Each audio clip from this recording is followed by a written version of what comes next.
কমলা নাম বোনের তখন বয়স ছিল মাত্র ১৬। ১৯শে মে ভাষার জন্য গুলিতে যে শহীদ হলো। যুদ্ধক্ষেত্রের মাটি ছিল আমার বোনের রক্তে রাঙা।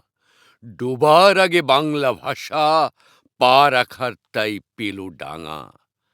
১০টি ভাই আর একটি বোনের রক্তে ভিজেছিল মাটি।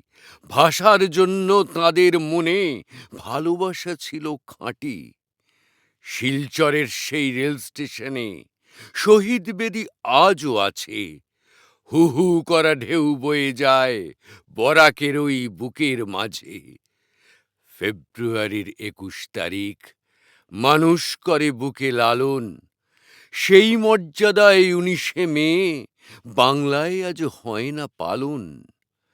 মুখে মুখে আজকে যদি বাংলা ভাষা আসে নেমে, সেই জোয়ারেই খুঁজবে বিজয় অভিমানী ১৯শে মে।